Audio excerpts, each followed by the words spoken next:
आज हम कंपेयर करने जा रहे हैं इंडिया के top 3 mid cap funds, HDFC mid cap fund versus Kotak mid cap fund versus Nippon India growth mid cap fund.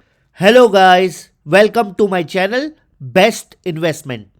हम इस पे 4 एस्पेक्ट्स में बातें करेंगे। पहला फंड ओवरव्यू, दूसरा फंड साइज एनएवी कॉस्ट, तीसरा पोर्टफोलियो एलोकेशंस एंड चौथा रिटर्न्स। वीडियो शुरू करने से पहले I request you all to subscribe to my channel. मैं ऐसे वीडियोस रेगुलर बेसिस पे लाता रहूंगा। आइए देखते हैं mid cap mutual funds fund overview. तीनों ही mid cap funds equity mid cap fund की कैटेगरी में आते हैं। तीनों के benchmark Nifty mid cap 150 TRI है। तीनों फंड्स का रिस्क लेवल वेरी हाई है। लॉन्च डेट 2007 एचडीएफसी, कोटक की 2007, वहीं पे Nippon India growth mid cap fund की लॉन्च डेट सितंबर 25 1995 है। फंड एज की अगर मैं बात करूं तो 18 साल करीब पुराने एचडीएफसी और कोटक फंड है, बट निप्पॉन इंडिया फंड 30 साल पुराना है। वहीं पे फंड मैनेजर्स आप चेक कर सकते हैं। वहीं मैं फंड साइज की बात करूं तो HDFC mutual fund 92,642 crore rupees, Kotak का 60,637 करोड़ एंड निप्पॉन इंडिया का 42,124 crore. Current NAV as per 26 जनवरी 2026 197 रुपीज़ करीब एचडीएफसी का है, 128 रुपये कोटक का, बट निप्पॉन का 4,040 रुपये। एक्सपेंस रेशियो 1% से ज़्यादा है तीनों का, 1.36, 1.38 और निप्पॉन का सबसे ज़्यादा 1.54।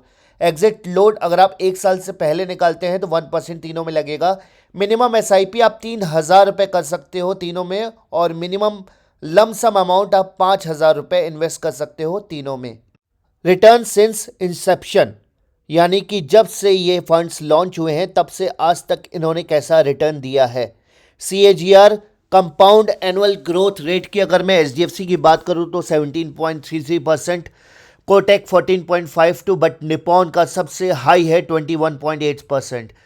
मनी 3 साल में एचडीएफसी डबल कर देता है, कोटक 4 साल में डबल कर देता है और निप्पॉन 4 साल में डबल कर देता है। अगर इसका एसेट एलोकेशन देखें तो एचडीएफसी, कोटक और निप्पॉन क्योंकि इक्विटी फंड्स है तो उसमें सबसे ज़्यादा उनका कंट्रीब्यूशन है। अदर्स में एचडीएफसी का 7.12 है, कोटक में 0.79 और निप्पॉन का 2.25।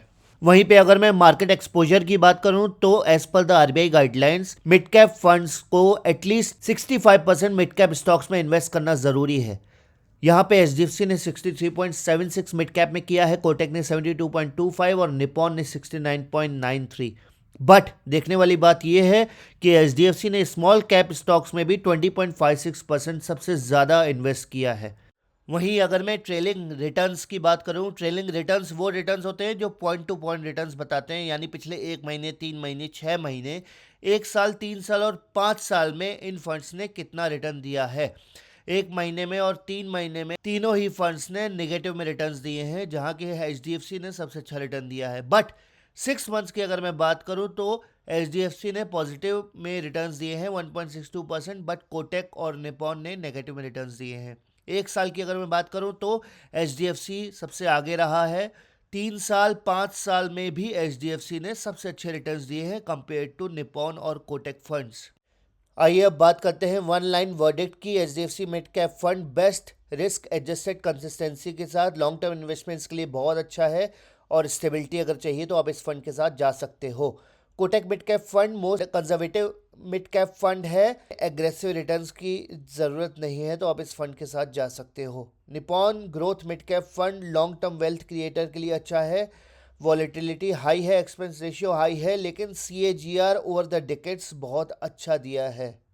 That's all guys, thank you so much for watching. Do like, share and subscribe. मैं ऐसे वीडियोस रेगुलर बेसिस पे लाता रहूँगा।